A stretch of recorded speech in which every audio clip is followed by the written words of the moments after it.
কৃষ্ণ কৃষ্ণ, রাধা রাধা।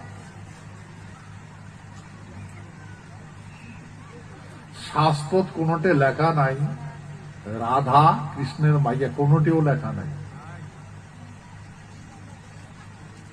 কৃষ্ণ হয়েছে রাধার নাম ভাগিনা, আয়ানের নাম মাইয়া হয়েছে রাধা। বলরামের নিজের ভাই, বলরামের ভাইয়ের না না না কি কয়, বলরামের মামা মানে দৈবকীর ভাই, দৈবকীর ভাইয়ের নাম হচ্ছে আয়ান, আয়ানের বউয়ের নাম হচ্ছে রাধা। আর দৈবকীর গড় জন্ম নিয়েছে কৃষ্ণ। রাধার সাথে কৃষ্ণ কেন করে সুমাসামি খায়? রাধা কৃষ্ণে প্রেমানন্দে হরি হরি বল।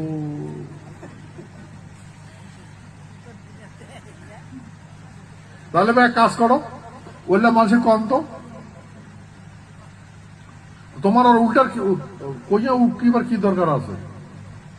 হ্যাঁ, মামির সাথে কুষ্টাকুষ্টি করো, সারা জন্ম দাও। তো ভাই, হরে কৃষ্ণ হরে রাম, আর মানলাম হরে কৃষ্ণ হরে রাম ভগবান।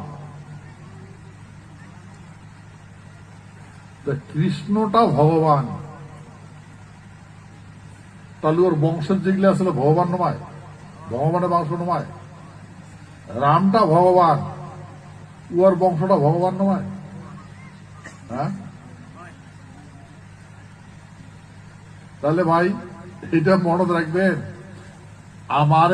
আমারে বংশ রাম জন্মগ্রহণ করছে, আমারে বংশ কৃষ্ণ জন্মগ্রহণ করছে, আমারে বংশ কি কয় নারায়ণ কি কয় মহারাজ ইন্দ্র জন্মগ্রহণ করছে।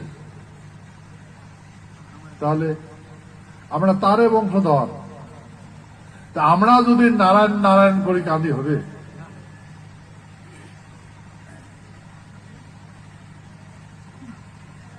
তাহলে